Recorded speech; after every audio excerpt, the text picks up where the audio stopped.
عما يتساءلون عن النبأ العظيم সম্মানিত ভাইজানেরা আমার, আল্লাহ তাআলা বলতেছেন নবীর সময় কিছু কাফেররা মুশরিকেরা এরা কিয়ামত নিয়ে আলোচনা করত। নবী যখন কিয়ামত নিয়ে তাদেরকে বোঝাইতেন এই দুনিয়াতে যা কিছু করতেছ এই সব কিছুর হিসাব একদিন তোমার আল্লাহর কাছে দিতে হবে। কাফেরদেরকে নিয়ে যখন এই কথা বলা বলি করতেন, ও আমার চাচারা, আমার ভাইয়েরা, আমার আত্মীয় স্বজনেরা, আমার বংশের মানুষ, কারণ নবীর বংশের লোকেরাই, নবীর চাচারাই তো নবীকে ডিস্টার্ব করত। নবীর ইসলামের দাওয়াতের ব্যাপারে তারা বড় বিরক্ত করত। নবী যখন তাদেরকে এই হিসাব নিকাশের কথাগুলো বলতেন, আল্লাহ তাআলা বলেন, মিনহা খালাকনাকুম ওয়া ফিহা নুঈদুকুম ওয়া মিনহা নুখরিজুকুম তারাতান উখরা। জোরে বলি আল্লাহু আকবার। সম্মানিত ভাইরা আমার, এই আয়াতটা আমরা কখন পড়ি? যখন মানুষকে কবরে রাখা হয়। কবরে রাখার পরে যখন আমরা কবরে পরে বাঁশ দিয়ে দেই, বাঁশ দেওয়ার পরে কবরে যখন মাটি দেওয়া হয়, তখন আমরা এই আয়াতটা পড়ে থাকি। কি কন? আমরা মনে করি এই আয়াতটা মনে হয় শুধু কবরে মাটি দেওয়ার আয়াত। আসলে কি তাই? জোরে বলতে হবে, আসলে কি তাই? সম্মানিত ভাইরা আমার, আল্লাহ তাআলা বলতে চান, ও দুনিয়ার মানুষ, মিনহা খালাকনাকুম ওয়া ফিহা নুঈদুকুম ওয়া মিনহা নুখরিজুকুম তারাতান উখরা। আমি আল্লাহ পাক তোমাকে মাটি দিয়াই বানাইছি। আমাদেরকে আল্লাহ বানাইছেন কি দিয়া? জোরে কন। আমাদের আদি পিতার নাম কি? সর্বপ্রথম যিনি মানুষ এই দুনিয়ায় এসেছিলেন তার নাম কি? জোরে কন। আমাদের আদি পিতা আদম আলাইহিস সালাতু ওয়াস সালামকে আল্লাহ পাক, যদি আমি আদম সৃষ্টির দিকে যাই আমার আলোচনা অনেক লম্বা হয়ে যাবে ভাই, সংক্ষেপ করে একটু বলতে চাই। আদম আলাইহিস সালাতু ওয়াস সালামকে আল্লাহ পাক যখন বানাবেন, আল্লাহ পাক চারজন ফেরেশতাকে হুকুম দিলেন, দুনিয়া থেকে মাটি নিয়ে আসো, আমি আদম জাতি বানাবো, মানুষ বানাবো। জিবরাইল আমিন আসলেন। এর আগে অনেক লম্বা ঘটনা আছে, এদিকে যাব না, আমি আমার মূল টার্গেটটাকে টানতে চাই। আদম নবীকে যখন বানাবেন আল্লাহ পাক জিবরাইলকে পাঠালেন, জমিনে যাও, মাটি নিয়ে আসো, আমি মানুষ বানাবো। আদম আলাইহিস সালামকে বানানোর জন্য, মাটি নেওয়ার জন্য যখন জিবরিল আমিন জমিনে আসলেন, জমিন সাথে সাথে কান্না শুরু করে দিলেন, ও আল্লাহর নূরের ফেরেশতা রে, মাটি নিও না, আমাকে নিয়ে, আমাকে দিয়া, এই মাটি দিয়া যে মানুষ বানাবা, এই মানুষগুলা তারা নেমখারামি করবে, আল্লাহর কথা মানবে না, আল্লাহর কথা মতো জীবন চালাবে না। এমনি ভালো আছি রে ফেরেশতা, এই মাটি দিয়া মানুষ বানানোর পরে যারা আল্লাহর হুকুম মানবে না, আল্লাহ পাক তাদেরকে জাহান্নামে দিয়ে দিবে, নিও না। জমিন যখন কান্না শুরু করে দিলেন, এই জমিন হুকুম মানে কার? জোরে গণ, আরো জোরে, কার হুকুম মানে? গাছ হুকুম মানে কার?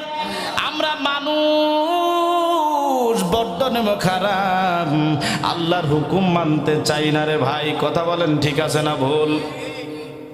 সম্মানিত ভাইরা আমার, নূরের ফেরেশতা জিবরাইল আমিন মায়া লেগে গেল, জিবরিল আমিন মাটি না নিয়ে চলে গেলেন।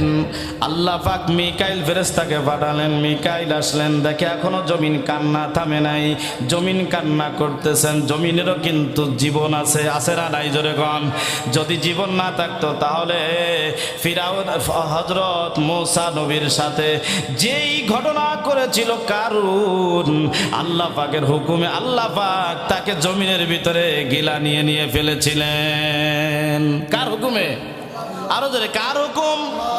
সম্মানিত ভাইরা আমার, মিকাইল ফেরেশতা আসলেন, এসে দেখে এখনো জমিন কান্না বন্ধ করে নাই। মিকাইলও চলে গেলেন, এরপর আল্লাহ পাক ইসরাফিলকে পাঠালেন, যাও মাটি নিয়ে আসো, মানুষ বানাবো। ইসরাফিল আসলেন, আসার পরে দেখে একই অবস্থা, কান্না করতেছে। নূরের ফেরেশতা, মায়া লেগে গেছে রে, মাটি না নিয়া ইসমে আজম পাঠ করে আসমানে চলে গেছেন। আল্লাহ পাক বললেন, তাহলে আমার কি মনের আশা মিটাইতে পারবো না রে? আল্লাহ পাক সর্বশেষ মালাকুল মাউতকে পাঠালেন, ও আজরাইল যাও জমিন থেকে মাটি নিয়ে আসো, আমি মানুষ বানাবো। মালাকুল মাউত আজরাইল চলে আসলেন, এসে দেখে জমিন কান্না করতেছে। মালাকুল মাউত বললেন, জমিন রে, তুমি যে আল্লাহর দোহাই দিয়ে কাঁদো, সেই আল্লাহই তো আমাকে মাটি নেওয়ার জন্য পাঠিয়েছে। তোমার কান্নার কোনো দাম আমার কাছে নাই, কারণ তোমার কান্নার থেকে আমার আল্লাহর হুকুমটাই আমার কাছে বেশি। আল্লাহু আকবার। সম্মানিত ভাইরা আমার, এজন্য আমাদেরকে এই কথা দিয়ে একটা শিক্ষা নিতে পারি, এই দুনিয়ায় বাঁচবো যতদিন, এই দুনিয়ার সব কিছু পিছনে থাকবে, আল্লাহর হুকুম আপনার আমার সকলের আগে থাকবে। পারবেন তো সবাই? মালাকুল মাউত আজরাইল জমিনে আসলেন, জমিনের কান্না সে মানে নাই, একটা জমিনে থাবা দিলেন, থাবা দিয়ে মাটি নিয়ে গেলেন। আজরাইলের একটা থাবার ভিতরে 40 মণ মাটি চলে গেছে। 40 মণ মাটি দিয়ে আল্লাহ পাক আদম নবীকে বানাইলেন 60 হাত লম্বা দেহ মোবারক। জোরে বলেন সুবহানাল্লাহ। আল্লাহ পাক আদম আলাইহিস সালাতু ওয়াস সালামকে 7 লক্ষ ভাষা শিক্ষা দিয়েছিলেন, যেই ভাষা রহমাতুল লিল আলামিন নবী ছাড়া অন্য কোন নবীকে আল্লাহ পাক শিক্ষা দেন নাই। সুবহানাল্লাহ। 7 লক্ষ ভাষা, যা ওই সময় ফেরেশতারাও জানতেন না। সুবহানাল্লাহ। কোন সম্মানিত ভাইরা আমার, এ কথাই আল্লাহ তাআলা বলেন, এ মানুষ, তোমাদেরকে আমি আল্লাহ পাক মাটি দিয়া বানাইলাম, মাটি দিয়া বানানোর পরে আবার তোমাকে মাটিতে আসতে হবে। আবার আমি আল্লাহ পাক এই মাটি দিয়া এই মাটি থেকেই তোমাদেরকে জিন্দা করব। এই জিন্দা করার পর জীবনের প্রত্যেকটা মুহূর্তের, প্রত্যেকটা সময়ের, এই যে এইখানে বসে আছি কোরআন থেকে আলোচনা শুনতেছি, এটাও কিন্তু আল্লাহর কাছে হিসাব দিতে হবে রে ভাই। আল্লাহর কাছে হিসাব দিতে হবে। একটা মুহূর্তের হিসাব যদি আল্লাহ পাক চাইয়া বসে, যে আব্দুল করিম, নুরুল করিম, আব্দুর রহমান, একটা তোমার জীবনের সব, হায়াতের জীবনের সব মাফ করে দিলাম, মার্চ মাসের 29 তারিখের রাতটার হিসাবটা তুমি আমি আল্লাহর কাছে দিয়া জান্নাতে যাও। আল্লাহ যদি কারোর কাছে একটা মুহূর্তের হিসাব চায়, হিসাব দিয়া জান্নাতে যাওয়া সম্ভব হবে না। তো আল্লাহ রাসূল সাল্লাল্লাহু আলাইহি ওয়াসাল্লাম কি কাফেররা কটূক্তি করতে লাগলেন, রাসূলুল্লাহকে গালমন্দ করতে লাগলেন, আর তারা নিজেরা বলা বলি করতে লাগলেন যে আখিরে কিয়ামত কবে হবে, আর কিয়ামত যদি হবে তাহলে দেরি হচ্ছে কেন? রাসূলুল্লাহ সাল্লাল্লাহু আলাইহি সাল্লাম যখন কিয়ামতের আলামত সম্পর্কে বলতেন, কাফেররা তখন স্বীকার করত না। একদল কাফেররা স্বীকার করত, আবার আর একদল কাফেরেরা সন্দেহ করত, আর একদল কাফেরেরা একেবারেই বিশ্বাস করত না। জোরে বলেন নাউজুবিল্লাহ। এখন আমরা তো শহরে থাকি, এখন অনেক মানুষ আছে রে ভাই, বলে মানুষ তো মারা যাবে, মাটির মানুষ মাটির সাথে মিশে যাবে, তাদের আবার বিচার কিসের? আমি নিজে কিন্তু কবরের আযাব দেখছি রে ভাই। এখন আপনি মনে করবেন কেমনে দেখলেন? কবরের আযাব দেখা যায় নাকি? আমি যেখানে থাকি ঢাকা কেরানীগঞ্জ, সম্মানিত ভাইরা আমার, গণকবরস্থান, আপনাদেরকে বাস্তবে একটু বোঝানোর জন্য বলতেছি, বিরাট গণকবরস্থান। সেখানে মাটি কাটালারা কাজ করতেছিলেন। একজন এসে বলতেছে, হুজুর আমি একটা মাথা পাইছি। একজন এসে বলতে, হুজুর আমি ঠ্যাঙ্গের হাঁটু পাইছি। একজন এসে বলতেছে, হুজুর আমি বুকের সিনা পাইছি। কি কয়? কারণ কবরস্থানে কাজ করতেছে, রাস্তা বানাইতেছে, নির্মাণের কাজ করতেছে। ওরা যখন কাজ করে আমি ঘটনা শোনার পরে আমি একটু ওদের কাছাকাছি থাকি, দেখি কি পাওয়া যায়। দেখি একটা হাতের একটা হাড্ডি, একটা ঠ্যাঙ্গের হাড্ডি, একটা মাথাও আমাকে দেখাইছে। আমাকে বলল, হুজুর আমি এই মাথার ভিতর থেকে যে চোখ আছে দেখি এই চোখগুলা শুকায় গেছে, আমি লাঠি দিয়া এই চোখটাকে উঠাইছি, এরপরে আমি মাথা সহ ওই ড্রেনের ভিতরে ফেলে দিয়েছি। আমি মস্কারি করে বললাম, এই যে এক জায়গায় হাড্ডি ফেলাইছো, আর এক জায়গায় মাথা ফেলাইছ, আর এক জায়গায় যে সিনার হাড্ডি ফেলাইছ, কিয়ামতের ময়দানে যখন উঠতে হবে তখন উঠেও তো দৌড়াদৌড়ি করবে, আমার হাত গেল কই, আমার ঠ্যাং গেল কই, আমার মাথা গেল কই। হ্যাঁ সম্মানিত ভাইরা আমার, কত দাফত, কত ক্ষমতা, কত পাওয়ার। মানুষ ইন্তেকালের পরে তার 10 পয়সারও কিন্তু মূল্য নাই। জোরে বলেন ঠিক কিনা? মরে যেতেই হবে রে ভাই। হাসরের ময়দান আপনার আমার প্রত্যেকের জন্য কিন্তু অপেক্ষা করতেছে রে, অপেক্ষা করতেছে। হাসরের ময়দান হবেই হবে, কোনো সন্দেহ নাই। এই কথা আল্লাহ তাআলা বলতেছেন, আম্মা ইয়াতাসালুন, হে নবী এই কাফেরেরা কোন বিষয় আলাপ আলোচনা করতেছে, এরা কোন ব্যাপারে জিজ্ঞাসাবাদ করতেছে? আনিন নাবাইল আযীম, সেই বড় খবরটা সম্পর্কে। আল্লাহু আকবার বলেন। ওরা যেই বিষয়টা নিয়ে আলাপ আলোচনা করতেছে, সেই বিষয়টা নিয়ে আলোচনা করতেছে, সেই বিষয়টা কি বড় খবর? মানে হাসরের ময়দান, এটা কি ছোট খবর হতে পারে? হাসরের ময়দানটা বিরাট বড় একটা দুর্ঘটনার খবর। সম্মানিত ভাইয়ের আমার, রাসূলুল্লাহর কাছে একজন গ্রাম্য সাধারণ সাহাবী এসে বলতেছেন, ইয়া রাসূলুল্লাহ কিয়ামত কবে হবে? কয় তুমি কিয়ামতের অপেক্ষা করতেছো, কিয়ামতের জন্য কি তৈরি করেছো বলো। বলে ইয়া রাসূলুল্লাহ কিয়ামতের জন্য তেমন কিছু করতে পারি নাই, তবে আমি আমার জীবনের থেকে আল্লাহ এবং আল্লাহর রাসূলকে বেশি ভালোবাসি। আল্লাহু আকবার। সম্মানিত ভাইয়েরা আমার, নবী আমার বলেন, তাহলে এত চিন্তা কিসের? কোনো ভয় নাই তোমার। তুমি যদি তোমার জীবনের থেকে আল্লাহকে এবং আল্লাহর রাসূলকে ভালোবাসো, তুমি যেদিনই মরো না কেন, কিয়ামত যেদিন হবে, তোমার হাসরটা কিন্তু নবীর সাথেই হয়ে যাবে। আর একটা রাতের ভিতরে আসছি যে কিয়ামত যেদিন মারা যাবে সেদিন থেকেই তার জন্য কিয়ামত শুরু হয়ে গেল রে ভাই। কারণ এই দুনিয়ার একটা সামান্য সময়, 60-70-80 বছরের হায়াতের জীবন, কিন্তু যেই জীবনে আমি আপনি রওনা করতেছি সেটার জীবনের নাম হলো আখিরাত। কি নাম? আখিরাতের জীবনটা এমন লম্বা, যেই জীবনের শুরু আছে আর কোনো দিন শেষ হবে না। শেষ আছে? সম্মানিত ভাইরা আমার, আদম নবী থেকে এই পর্যন্ত অসংখ্য লক্ষ হাজার কোটি মানুষ কবরে চলে গেছেন, বয়স হইছে মাত্র 8500 বছর। কত বছর? 8500 বছর। আর এই দুনিয়া থেকে যে ব্যক্তি মারা যাবে, ওই ব্যক্তি কবরে থাকবে 40,000 বছর। এই কথা হয়তো আপনারা অনেক শুনছেন, কিন্তু মানার জিন্দেগি আমাদের কম। লাস্টে যে ব্যক্তি কবরে যাবে তার জন্য কবরে কত হাজার বছর? 40,000 বছর। এখন আমি আপনাদেরকে একটা তথ্য দিয়ে যাই যে দুনিয়া থেকে আখিরাতের জীবন কত দূর। কত দূর বলেন? অনেকে মনে করি বহু দূর। না না রে ভাই, দুনিয়া থেকে আখিরাতের জীবন একেবারে নিকটে। যেখানে বসে আছি এখান থেকে মাত্র 3.5 হাত মাটির ভিতরে। কথা বোঝেন?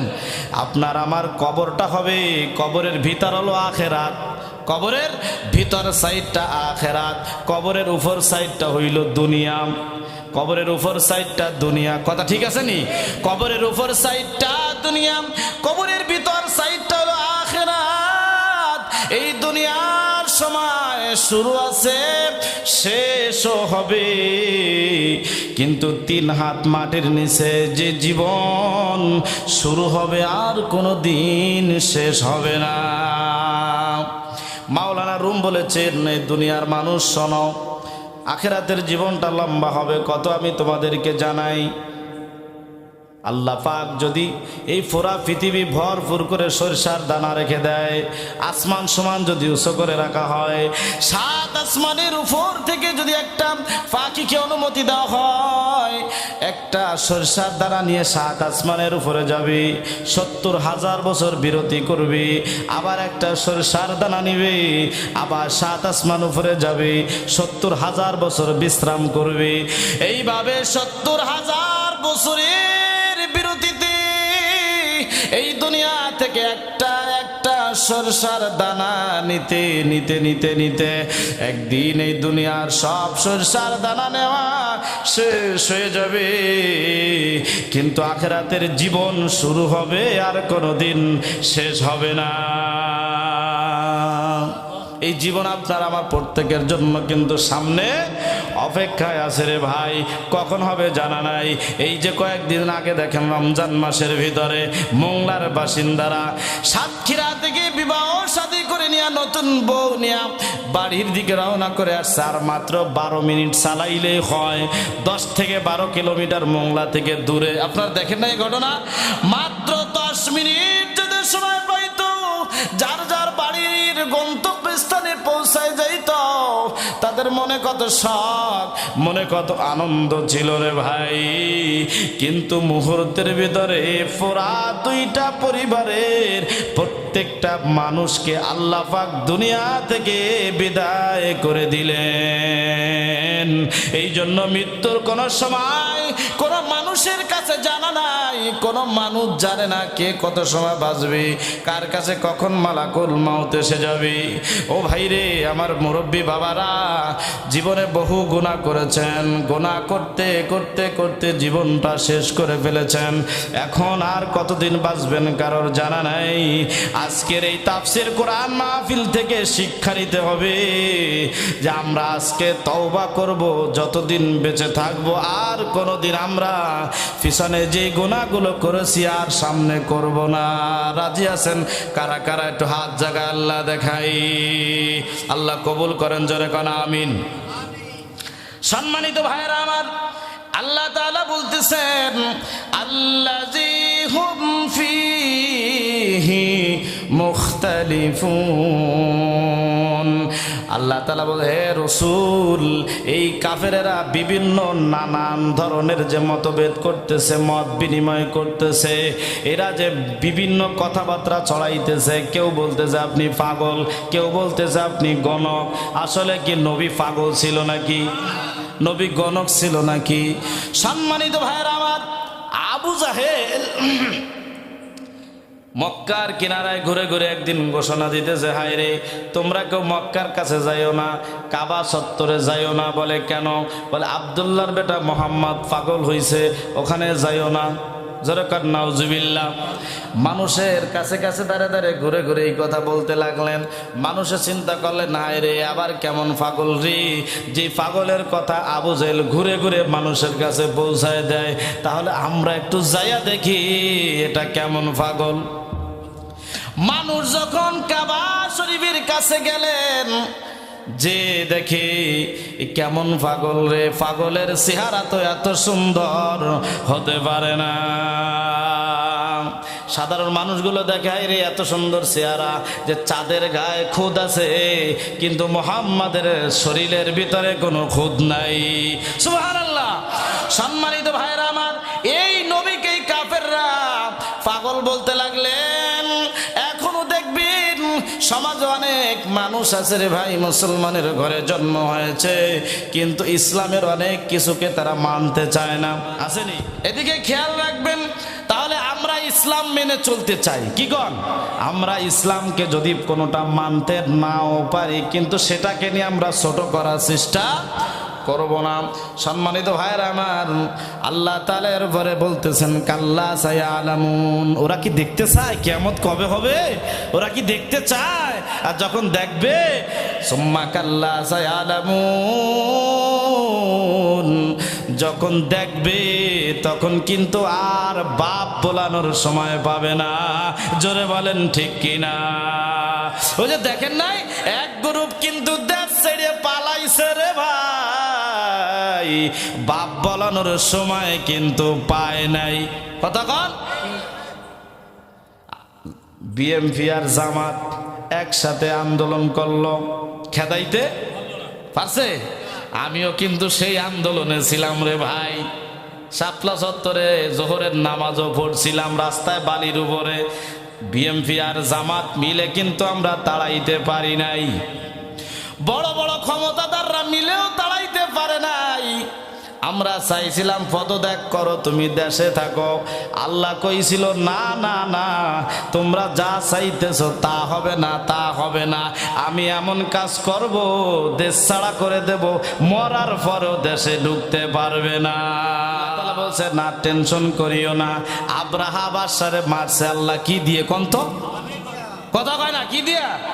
ছোট্ট ছোট্ট পাখি দিয়ে আল্লাহ পাক, ছোট্ট ছোট্ট পাথরের কণা দিয়া দিয়া দিয়া আল্লাহ পাক আব্রাহা বাদশারে মারছে। আব্রাহা বাদশা ছিল কাবা শরীফ ভাঙ্গার জন্য।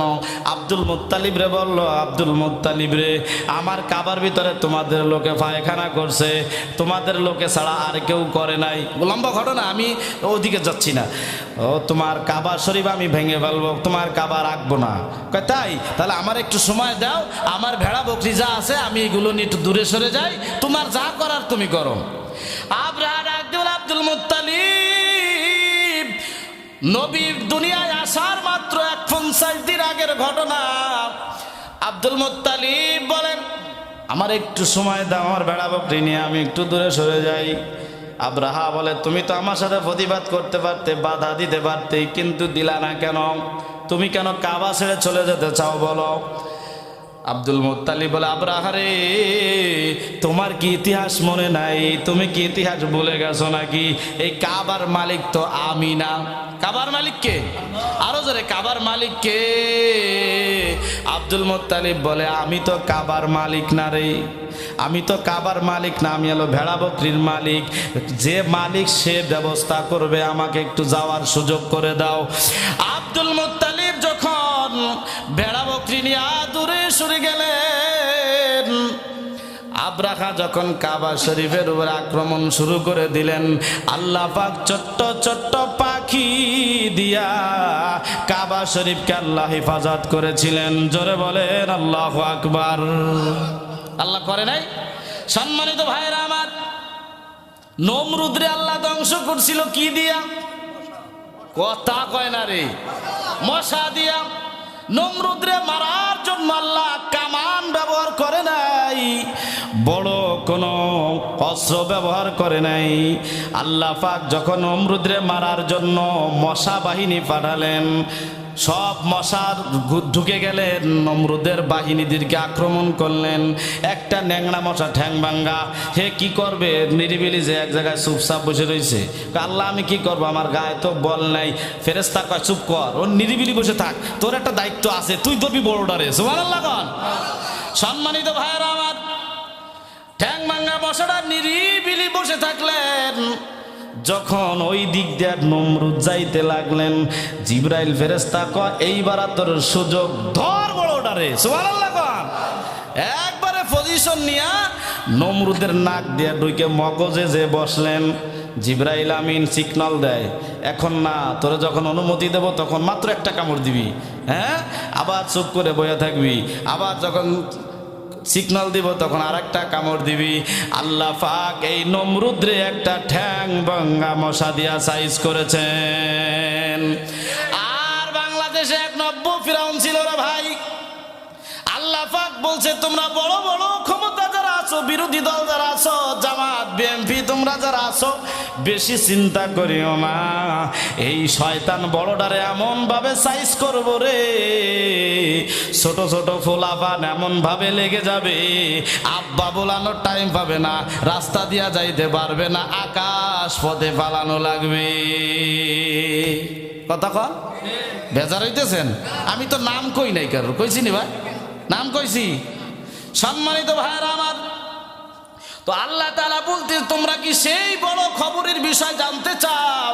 যখন কিয়ামতের বড় ভয়াবহ অবস্থা তোমাদের কাছে এসে যাবে, তখন কিন্তু আর তোমাদের সামনে ভালো কাজ কইরা তোমরা যে জান্নাতে যাবা, জাহান্নামের আযাব থেকে বাঁচবা, এই সুযোগ আর হবে না।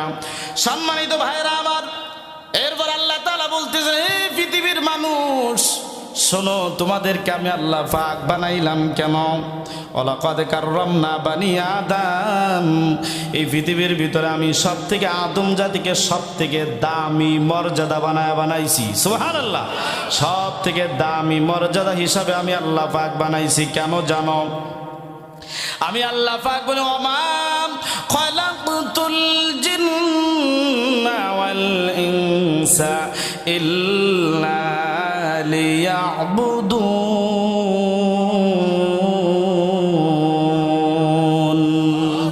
আমি আল্লাহ পাক তোমাদেরকে বানাইছি কেন জানো? তোমরা যতদিন দুনিয়ায় বেঁচে থাকবা আমি আল্লাহর ইবাদত করবা। কার ইবাদত? আরো জোরে, কার ইবাদত?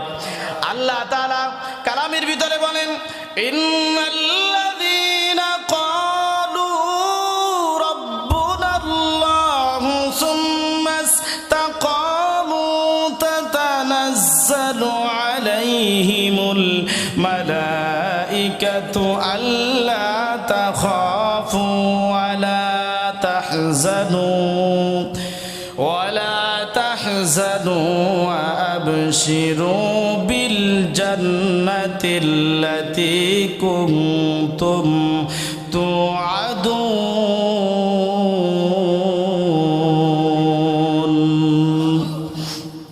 মাইকে টাইনি ভাবতেছে না, কথা বোঝেন না? গাম বেড়ে যাচ্ছে রে ভাই, কথা বলতে অনেক কষ্ট হইতেছে।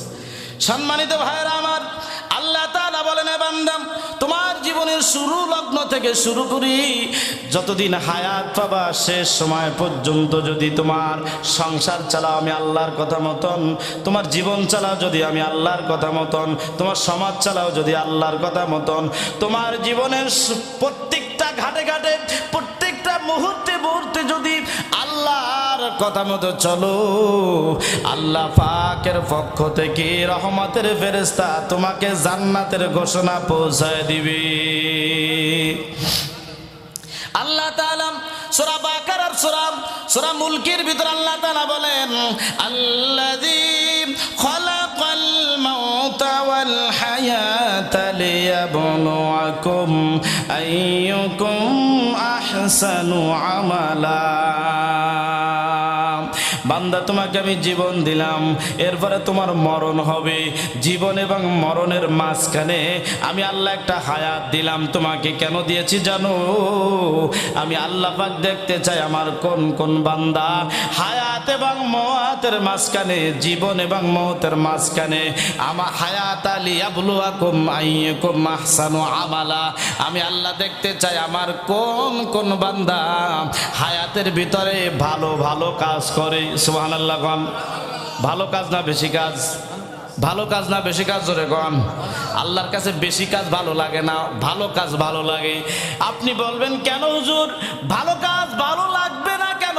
আপনি মনে করেন হজ করে আসছি, হজ করে আসার পরও যে ওই যে ছোটবেলায় আগে বেগে ওই যে ফুফুর জমিন ঠকায় নিছে, মামু বাড়ির জমিন একটু জোর করে লেখা নিছে, ভাইরে ঠকাইছে, এই জমিন ফেরত দেয় নাই, হজ করে আইছে। ভালো মানুষ না? কথা কয় না? ভালো মানুষ না? সম্মানিত ভাইরা আমার, অনেক ভালো ভালো কাজ করে, তাহাজ্জুদ নামাজ পড়ে, ফজরের নামাজ পড়ে, কোরআন তেলাওয়াত করে, আবার বউরে দিয়ে সুদের টাকার সাথে লেনদেন করে। হ্যাঁ, ওরে সুদের টাকায় পাহাড় করলি, মক্কা যায়া হজ করিলি, বনের পশু কুরবানি করে বিয়াই বাড়ি পাঠাও রান, এভাবে কাটাবি রে মন কত কাল। নামে মুসলমান মোরা, নামে মুসলমান, এভাবে কাটাবি রে মন কত কাল। জোরে বলেন ঠিক কিনা? ওই যে গরিবের হক নষ্ট করলি, ফির গোস্ত ফ্রিজে ভরলি, ফ্রিজে রাইখা গোস্ত বছর বইরা খাইলা রান, এভাবে কাটাবি রে মন কত কাল। নামে মুসলমান মোরা, নামে মুসলমান, এভাবে কাটাবি রে মন কত কাল। আমার মুসলমান কি হতে হবে? মুসলমান হতে হবে। মনে করেন আমাদেরকে বাপ মা ছোটবেলায় একটা মুসলমান ডাকে এনে মুসলমানি যে যারা খাতনা করায় আর কি, এদেরকে কি বলে?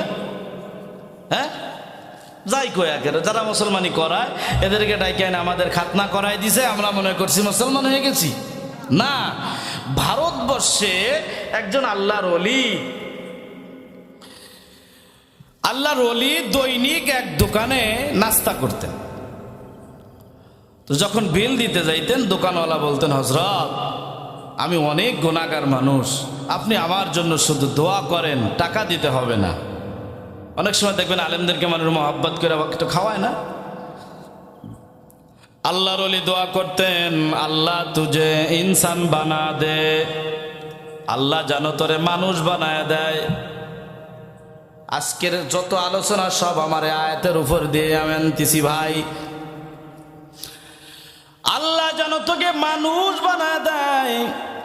প্রায় 6 মাস 1 বছর হয়ে গেল দৈনিক সকালে নাস্তা করি, আর বিল যখন দিতে যায় দোয়া চায়, আর একটাই দোয়া করি, আল্লাহ তুঝে ইনসান বানা দেই, আল্লাহ যেন তোকে মানুষের মতো মানুষ বানায় দেয়। প্রত্যেক দিনে একই দোয়া। দোকানদারের একদিন মিজাজ খারাপ হয়েছে, আরে মিয়া আমি কি মানুষ না? আমি কি অমানুষ নাকি? প্রত্যেক দিনে এক দোয়া করে ছাতা। আল্লাহর ওলিরা যখন এইভাবে ধমক দিলেন, কাশব খোলা আল্লাহর ওলি বসিরতওয়ালা মানুষ। আল্লাহর ওলির নিজের মাথার পাগড়িটা খুলিয়া দোকানওয়ালার মাথায় পরায় দিলেন, হাতের লাঠিটা দোকানওয়ালার হাতে ধরায় দিলেন। দোকানওয়ালা দোকান থেকে বের হয়ে রাস্তায় বের হয়ে গেলেন। যাকে পায় তাকে পিটায়, যাকে পায় তাকে পিটায়। এইরকম ভাবে কিছু সময় পিটানির পরে আল্লাহর ওলি বুজুর্গ ব্যক্তি দৌড়ায় যায়, হাত থেকে লাঠিটা নিলেন, পাগড়িটা খুলে নিলেন। এরপরে বলতেছে, আল্লাহর বান্দা আপনি কেন আল্লাহর এই বান্দাদেরকে অযথা পিটাইতেছেন? কি অন্যায় করেছে আপনার সাথে বলেন? বলে, না হুজুর আমি তো কোনো মানুষকে পিটাই নাই, আমি পিটাইলাম দেখলাম আমার সামনে দিয়া কিছু কুকুর ঘোরাঘুরি করতেছে, আমি কুকুর পিটাইলাম। আমি দেখলাম কিছু বানরগুলা পিটাইলাম। হুজুর আমি দেখলাম কিছু বাঘের মতো হিংস্র প্রাণী আসছে, আমি সেইগুলা পিটাইলাম। আমি কিছু দেখলাম সাপের মতো বিষাক্ত সাপ আসতেছে, আমি সেইগুলাকে পিটাইলাম। আমি তো কোনো মানুষ পিটাই নাই হুজুর। আল্লাহর ওলি বলতেছেন, আল্লাহর বান্দা আসলে না, তুমি যাদেরকে পিটাইছো সবাই মানুষ, তবে যার ভিতরে কুকুরের মতো আখলাক আছে, আছে না? আছে না? কুকুরের মতো আখলাক আছে না? ও ভাই, কুকুরের ভিতরে 3টা গুণ আছে। কয়টা? জোরে বলেন কয়টা?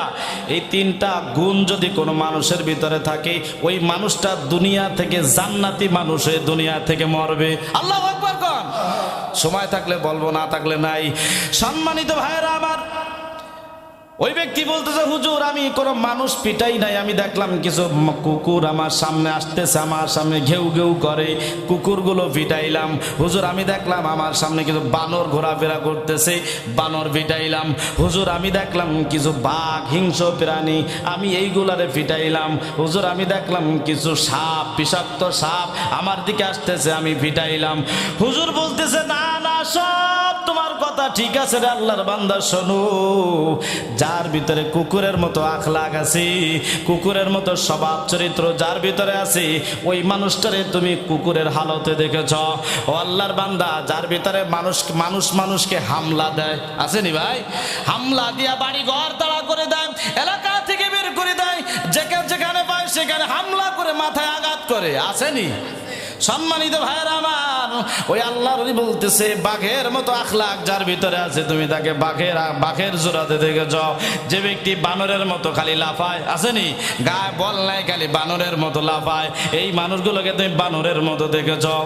সম্মানিত ভাইয়েরা আমার, এলাকায় কুকুর আছে ভাই, হ্যাঁ দেখবেন এই কুকুর যতই গায়ে বল না থাকুক, শক্তি না থাকুক, হ্যাঁ, বহিরাগত অন্য এলাকা দিয়ে যদি একটা মোটা তাজা কুকুর আসে, এই এলাকার কুকুরের গায়ে বল থাকুক আর না থাকুক কি করে, খিস নেয়। হ্যাঁ, আইস আমার এলাকায় গায়ে কিন্তু বল নাই, যদি ওই বাইরের কুকুর ধরে ওর হাসার দেয় ওর কিন্তু পায়খানা বের হয়ে যাবে, কিন্তু এই খিস নাই। আর ওই কুকুরটা কি করে চিন্তা করে, এই এলাকায় আমার মাতবাড়ি নাই, এই এলাকায় আমার কোনো ক্ষমতা নাই, আমার ক্ষমতা আমার এলাকায় থাকা যাবে না। কি করতে হবে, আমি যদি এখন ওই খিসের সামনে খিস দেই তাহলে আমার খবর আছে। কুকুর কি করে জানেন, আস্তে করে ক্ষমা চায়, মাজাটা নিচু করে। আল্লাহর ওলি বলতেছেন, যারা এইভাবে বানরের মতো লাফায় তাদেরকে তুমি বানরের মতো দেখেছো, আসলে মানুষ হতে পারো নাই। এই জন্য বলে আল্লাহ তুঝে ইনসান বানা দে, আমরা জন্মসূত্রে মানুষ হয়েছি কিন্তু আসলে মানুষ হতে পারি নাই। আল্লাহ তাআলা বলছে, হে বান্দা, আমি তোমাকে দুনিয়ায় বানাইলাম, আমি তোমাকে দুনিয়া বানানোর পরে কত বড় ইহসান করেছি জানো। আল্লাহ তাআলা বলেন, আলাম নাজআলিল আরদা মিহাদা, জোরে বলি আল্লাহু আকবার। আমি আল্লাহ পাক তোমাকে বানানোর পর তুমি যাতে আমার এই জমিনের উপরে সুন্দরভাবে চলাফেরা করতে পারো, সুন্দরভাবে কৃষিখাত কামারে কাজকর্ম করতে পারো, আমি আল্লাহ পাক এই জন্য জমিনকে সুন্দর একটা বিছানা স্বরূপ বানাইলাম। সুবহানাল্লাহ কয় না? এই জমিনের মালিক কে? আরো জোরে, জমিনের মালিক কে? আল্লাহ বলে, বান্দারে আমি তোমাকে সুন্দর করে বানাইয়া, আল্লাহ পাক যদি আমাকে আপনাকে চোখ দুটো অন্ধ বানাই দিতেন, কারোর হাত ছিল চোখ দেওয়ার, জোরে বলে না, দেওয়া ছিল। আল্লাহ যদি আপনার আমার হাত দুইটা না দিত, কারোর শক্তি ছিল না হাত দেওয়ার। আমি দেখেছি আমার একজন মুসাল্লি ছিল, সে একসময় হাত পাও ভালো ছিল, কিন্তু কোনো একটা অ্যাক্সিডেন্টের দুর্ঘটনায় দুইটা পাও শেষ হয়ে গেছে। এরকম অনেক মানুষ আছে চোখ নষ্ট হয়ে গেছে, অনেক মানুষ আছে অ্যাক্সিডেন্টের দুর্ঘটনায় হাত দুইটা কাইটা গেছে। হয়েছে কি হয় নাই? সম্মানিত ভাইয়েরা আমার, এই জন্য আল্লাহ পাকে শুকর আদায় করতে হবে। আল্লাহ, আল্লাহ তুমি আমার রব, তুমি তো আমার সব। কি কন?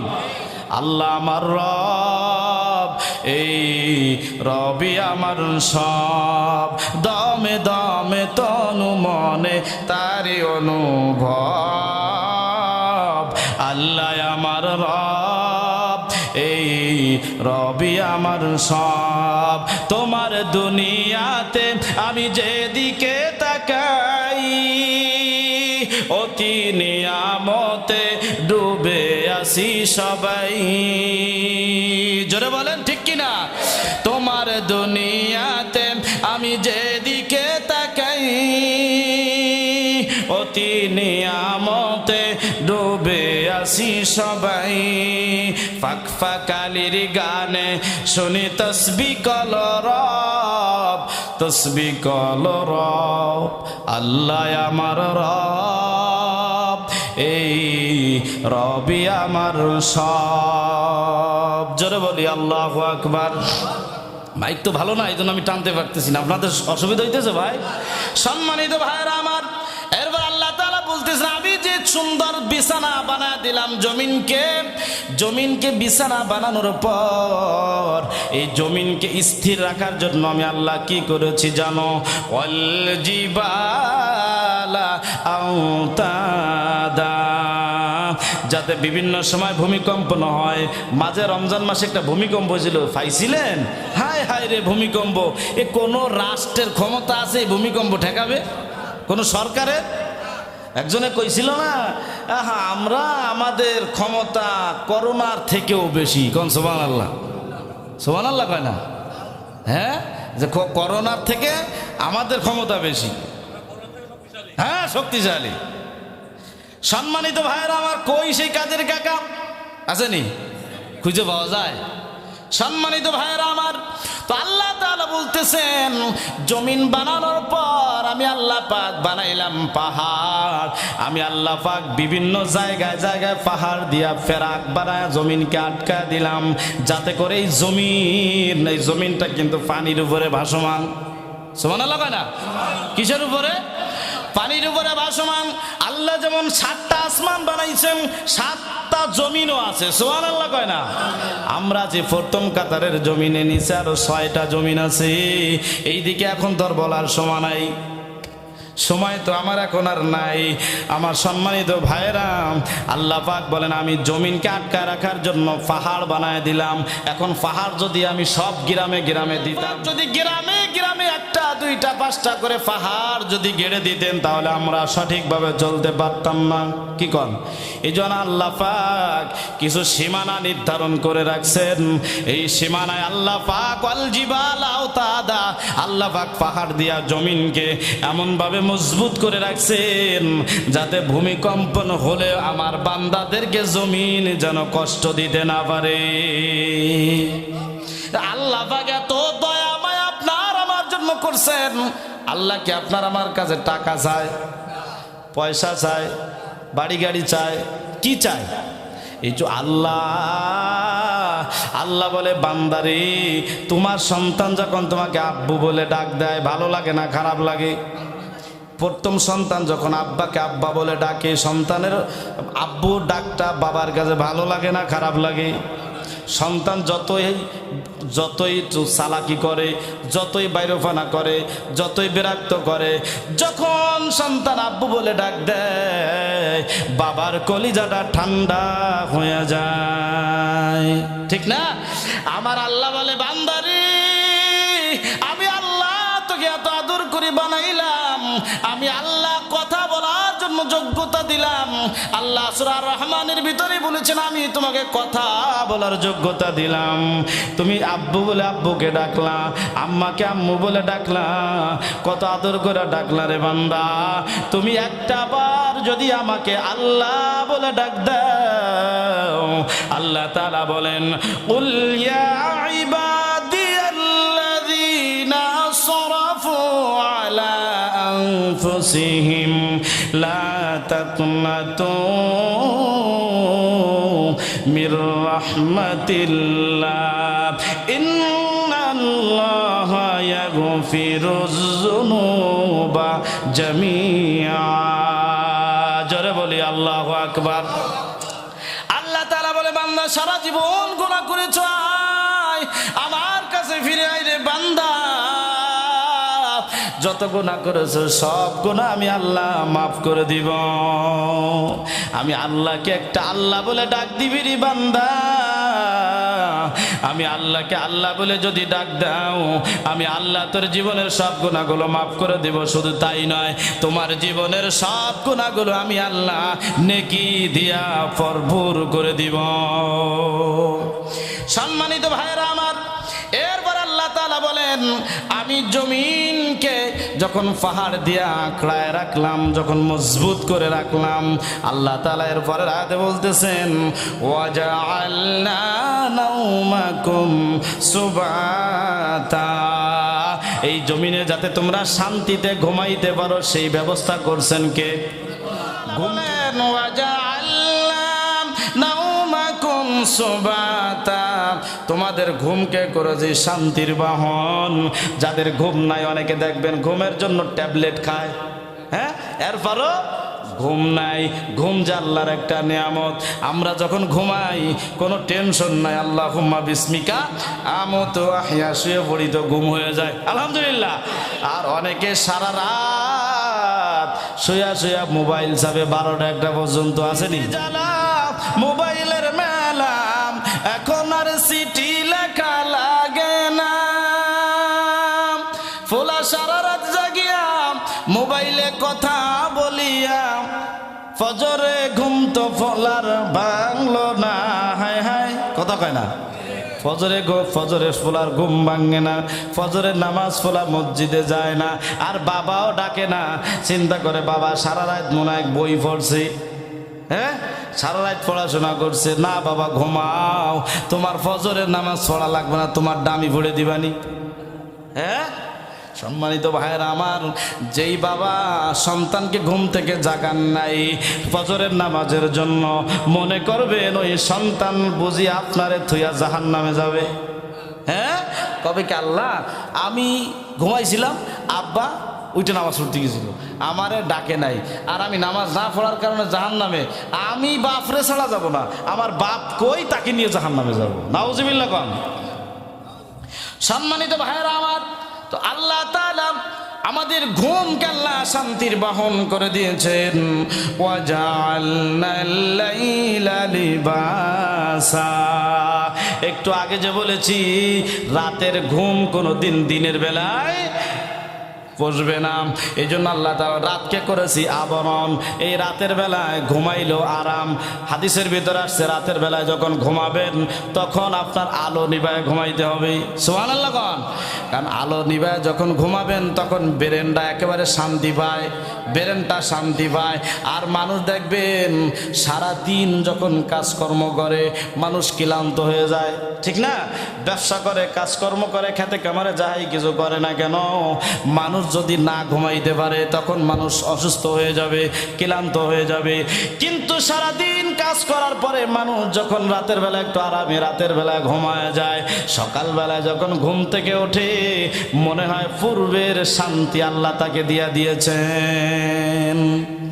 যে ক্লান্ত নিয়ে ঘুমাইছিল ওই ক্লান্ত যদি থাকে পরের দিন কাজ করতে পারবে। সম্মানিত ভাইরা আমার, এই কথাই আল্লাহ তাআলা বলতেছেন, ওয়াজআলনান নাহারা মাআশা, আমি দিনকে জীবিকা আহরণের জন্য করেছি। তোমরা দিনের বেলায় রিজিক আহরণ করবা, রিজিকের ব্যবস্থা করবা, গাড়ি চালাবা, খেতে কামারে কাজ করবা, মাছ মারবা, মাটি কাটবা, গাড়ি চালাবা, ঘুষ খাইবা, কলম দিয়ে ঘুষ খাবা, আছে না নাই? হ্যাঁ সম্মানিত ভাইরা আমার, দিনের বেলায় তোমরা রিজিকের জন্য বের হয়ে যাবা, আর যখন নামাজের সময় হবে সাথে সাথে মসজিদে ঢুকে যাবা। আর আমরা রিজিকের জন্য এমন ভাবে পাগল হয়ে যাই রে ভাই, আজান হয়ে যায় মসজিদের খবর নাই, আছে? সম্মানিত ভাইরা আমার, وَبَنَيْنَا فَوْقَكُمْ سَبْعًا شِدَادًا, বলতেছেন ও পৃথিবীর মানুষ তোমরা তাকায় দেখো না, তোমাদের মাথার উপরে আমি আল্লাহ পাক একটা না দুইটা নয় 7-7টা আসমান আমি আল্লাহ পাক বানিয়ে রেখেছি। সুবহানাল্লাহ। এটি আল্লাহর কোনো প্রয়োজনে ভাই? হ্যাঁ, সব কার প্রয়োজনে? জোরে কোন। বান্দাদের জন্য। কার জন্যে? আল্লাহ পাক জান্নাত বানাইছে আল্লাহর প্রয়োজনে না। আল্লাহ পাক হাউজে কাউসার বানাইছেন আল্লাহর প্রয়োজনে না। এটা কার প্রয়োজনে? জোরে কোন। কিয়ামতের ময়দানে সকল নবীরা পর্যন্ত দৌড়ায় চলে যাবে জান্নাতের গেটে, আর হাসরের ময়দানে মানুষ নাফসি নাফসি বলে কাঁদতে থাকবে। আদম নবী জাহান্নামের ভয়ে কিয়ামতের ভয়াবহ অবস্থা দেখে জান্নাতের গেটে চলে যাবে। রেদওয়ান ফেরেশতাকে বলবে আমাদেরকে জান্নাতে ঢুকতে দাও। রেদওয়ান ফেরেশতা বলবে জান্নাতে ঢুকবেন? বলে হ্যাঁ। বলে টিকিট আছে? আছে তো, আমরা তো নবী।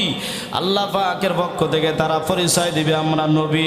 তখন রেদওয়ান ফেরেশতা বলবি আপনারা জান্নাতে যাইতে পারবেন কিন্তু এখন না, কারণ জান্নাতের ভিতরে এখনো পর্যন্ত রহমাতুল লিল আলামিন নবী আসে নাই।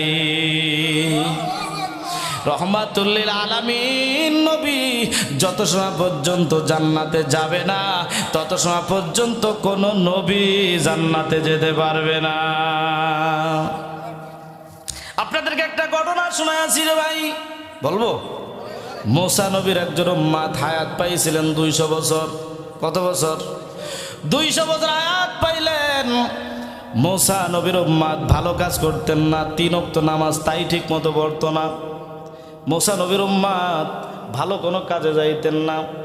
ইন্তেকালের পরে উম্মতেরা বললেন পয়গম্বর, এরে আমরা কোনো ভালো কাজে পাই নাই, নামাজও পাই নাই, আমরা কোনো ভালো কোনো কাজে তাকে পাই নাই। এই লোকটা যে মারা গেছে আমরা জানাজা দিব না, দাফনও দিব না, ময়লার ভিতরে রেখে আসবো। মুসা নবীর উম্মত শরিয়াত বড় কঠিন শরিয়াত ছিল মুসা নবীর সময়। মুসা নবী বলো যাও তোমরা তাই করো। আল্লাহর বান্দাকে ময়লার ভিতরে ফেলে রেখে আসলেন। আল্লাহ পাক ওহী দিয়া মুসাকে জানাইলেন পয়গম্বর মুসা, আমার একজন খাস বান্দা, আমার একজন পছন্দের বান্দাকে কেন জানাজা না দিয়া, কেন দাফন না দিয়া ময়লায় ফেলে রেখে এসেছো বলো? ও পয়গম্বর মুসা, তাকে ওইখান থেকে তুলে নিয়ে আসো, ভালো পানি দিয়া গোসল করাও, এরপরে তাকে জানাজা দিয়া গোরস্থানে দাফন দাও। সুবহানাল্লাহ। কোন কে বলতেছেন? এই জন্য আপনাদেরকে বলি ভাই, কোন আমল কখন কার আল্লাহর কাছে পছন্দ হয়ে যাবে কেউ জানে না। এই জন্য কাউকে তুচ্ছ মনে করবেন না, কাউকে ছোট মনে করবেন না যে আমি নামাজ পড়ি, আমি হাজি সাহেব, আমি ভালো ভালো কাজ করি, আর একজনে হজ করে নাই, এ বুঝি আমার সে খারাপ। না না না, কার কখন একটা সিজদা কবুল হবে আর সেই সিজদার বিনিময় আল্লাহর কাছে দাবি হয়ে যাবে, এটা বলার কোনো সুযোগ নাই। এই জন্য কাউকে ছোট নজরে দেখবেন না ভাই, অহংকার করবেন না। মুসা আলাইহিস সালাতু ওয়াস সালাম উম্মতকে গোসল দিয়া, দাফন দিয়া, জানাজা দিয়া, দাফন দিয়া দিলেন। এরপর আল্লাহকে প্রশ্ন করলেন, আমার রব, আমার আল্লাহ, আপনি কোন আমলের বিনিময়ে বান্দাকে মাফ করে দিয়েছেন আপনি বলেন। আল্লাহ তাআলা ডাক দেওয়া পয়গম্বর মুসা, রে শোনো, আমার এই বান্দা গুনার কাজ করেছে, কথা সত্য, কিন্তু আমার এই বান্দা দৈনিক রাতের বেলায় তাওরাত কিতাব তেলাওয়াত করতেন, দৈনিকে আসমানি কিতাব তাওরাত কিতাব তেলাওয়াত করতেন। প্রত্যেক পাতায় পাতায়, প্রত্যেক সাফায় সাফায় আখিরি নবীর নাম আছে। সুবহানাল্লাহ। আসমানি যত কিতাব আছে সব কিতাবে আখিরি নবীর নাম ছিল। আল্লাহু আকবার বলেন। সম্মানিত ভাইরা আমার, আল্লাহ বলেন পয়গম্বর মুসা রে, প্রত্যেক পাতায় পাতায় যখন আখিরি নবীর নাম পাইতো, আখিরি নবীর যখন মুজিজা দেখতো, নবীর মান কত, নবীর সম্মান কত, এই নবীর প্রত্যেকটা নামে নামে সুমা দিত, বুকের সাথে আগলায়া নিত। এই নামটা মহব্বত করার কারণে আমি আল্লাহ পাক তার 200 বছরের সব গুনাহ মাফ করে দিলাম। জোরে কর না সুবহানাল্লাহ। ও আমার ভাইরা, মুসা নবীর উম্মত 200 বছর হায়াতের গুনাহ যদি আমার আপনার নবীর নামকে মহব্বত করার কারণে যদি মাফ হয়ে যায়, আমি আপনি সেই নবীর উম্মত, আমরা কি জাহান্নামে যাইতে পারি? জোরে কন। কিন্তু কেন রে ভাই? আল্লাহ তাআলা বলেন, ওয়ালাকাদ যারানা লিজাহান্নামা কাসীরাম মিনাল জিন্নি ওয়াল ইনসি লাহুম কুলুবুল লা ইয়াফকাহুনা বিহা। আমি মানুষ এবং জিন জাতিকে জাহান্নামে নিক্ষেপ করব। কোন মানুষগুলোকে জাহান্নামে দিব জানো? লাহুম কুলুবুল লা ইয়াফকাহুনা বিহা, যাদেরকে আমি আল্লাহ পাক 2টা কান দিয়েছি, 2টা চোখ দিয়েছি দেখার জন্য, কান দিয়েছি শোনার জন্য, বিবেক দিয়েছি ভালো মন্দ বোঝার জন্য। কি কন? যার বিবেক নাই তাকে কি বলে? জোরে কয় না। যার বিবেক নাই তাকে বলে পাগল। আল্লাহ পাক বিবেক দিয়েছে ভালো মন্দ বোঝার জন্য, কান দিয়েছে কোরআন শোনার জন্য, চোখ দিয়েছে কোরআন দেখার জন্য, আলেমদেরকে দেখার জন্য, হাত দিয়েছে ভালো কাজ করার জন্য, পা দিয়েছে আল্লাহ পাক ভালো কাজের দিকে অগ্রসর হওয়ার জন্য। আল্লাহ তাআলা বলেন, এই সব অঙ্গ প্রত্যঙ্গ সব আমি আল্লাহ দেওয়া দান। আর এইগুলা দিয়া দুনিয়া বুঝলো, দুনিয়ার সৌন্দর্য দেখলো, দুনিয়ার লাভবান বুঝলো, কিন্তু এত সুন্দর নিয়ামত যে আল্লাহ দিল, সে আল্লাহকে যারা চিনল না, আল্লাহ তাআলা বলেন, উলাইকা কাল আনআমি বাল হুম আদাল। যে মানুষগুলো তার রবকে চিনল না, ওই মানুষগুলো আসলে মানুষ নয়, এরা 4 পাও জন্তুর থেকেও নিকৃষ্ট। সম্মানিত ভাইরা আমার, তো মুসা নবীর উম্মত যদি 200 বছরের গুনাহ যদি মাপ পাইতে পারে, আপনার আমার নবীর নাম মহব্বত করার কারণে, সেই নবীর উম্মত হয়ে আমরা কি জাহান্নাম থেকে বাঁচতে পারি না? জোরে কন। সম্মানিত ভাইয়েরা আমার, এই জন্য নবী বলেছেন, উম্মাতে মারফুয়া, আমার উম্মত গুনাহ নিয়ে কবরে যাবে, গুনাহ মাফ করে হাসরের ময়দানে যাবে। সুবহানাল্লাহ কয় না? সম্মানিত ভাইয়েরা আমার, উম্মাতে মারফুয়া, আমার উম্মত গুনাহ নিয়ে কবরে যাবে, আমার উম্মতকে আল্লাহ পাক 70টি মর্যাদা বাড়ায় দিয়েছে। সুবহানাল্লাহ কোন? অন্য নবীর উম্মতের দিকে আমার উম্মতের 70টি মর্যাদা আল্লাহ দিয়েছেন। 1 নম্বর মর্যাদা হলো আমার উম্মত গুনাহ নিয়ে কবরে যাবে, গুনাহ মাফ করে হাসরে উঠবি। জোরে কোন, জোরে কোন। সাহাবায়ে কেরাম বলেন, ইয়া রাসূলুল্লাহ, এটা কিভাবে সম্ভব বলেন, এটা কিভাবে হবে? নবী আমার বলেন, ওই সাহাবায়ে কেরাম শোনো, আমার যে উম্মত মারা যাবে তার সন্তান দুনিয়ায় বেঁচে থাকবে, তার ভাইয়েরা থাকবে, তার রক্তের সম্পর্কের লোকজনেরা থাকবে। আমার যে উম্মত মারা যাবে তার রূহের মাগফিরাতের জন্য তার জন্য দোয়া করবে, কবরের পাশে দাঁড়ায় সূরা ফাতিহা পড়বে, ইখলাস পড়বে, সূরা নাস পড়বে, তার রূহের মাগফিরাতের জন্য দোয়া করবে। আর সন্তানের চোখের পানির বিনিময় আল্লাহ পাক আমার কবরবাসীর উম্মতের জীবনের গুনাহ মাফ করে দিবেন। এরকম একটা সন্তান রেখে যাওয়ার দরকার না ভাই? আরো জোরে কথা কান, রাখার দরকার আছে না নাই? নাকি ডিপ জল মার্কা রেখে যাবেন, কবরে পাশ দিয়ে যাবে আর মোবাইলে গান বাজাবে? আছে আছে আছে, মোবাইলে গান বাজাবে আর দাঁড়ায় দাঁড়ায় প্রসাব করবে। আসেনি এরকম সন্তান? সম্মানিত ভাইয়ের আমার, এখন বলবেন হুজুর তাহলে কি এরকম সন্তান বানাইতে কি বড় মুফতি সাহেব বানানো লাগবে? না না না, ছোটবেলায় নুরানি মাদ্রাসায় দেন, ছোট্টবেলায় নুরানি মাদ্রাসায় দেন, ছোট্টবেলায় নুরানি মাদ্রাসা থেকে জানাজার নামাজ পড়ানো শিখবে, কোরআন পড়া শিখবে, কবর জিয়ারত শিখবে। আপনি মারা গেলে, দাদা মারা গেলে, বাবা মারা গেলে, দাদি মারা গেলে, মা মারা গেলে এদের জানাজা পড়াবে। আর হাদিসের ভিতরে আসছে, কোন মা বাবার জানাজা যদি সন্তানের জানাজা দেয়, আল্লাহ পাক ওই সন্তানের সম্মানে মা বাবাকে আল্লাহ মাফ করিয়া দেয়।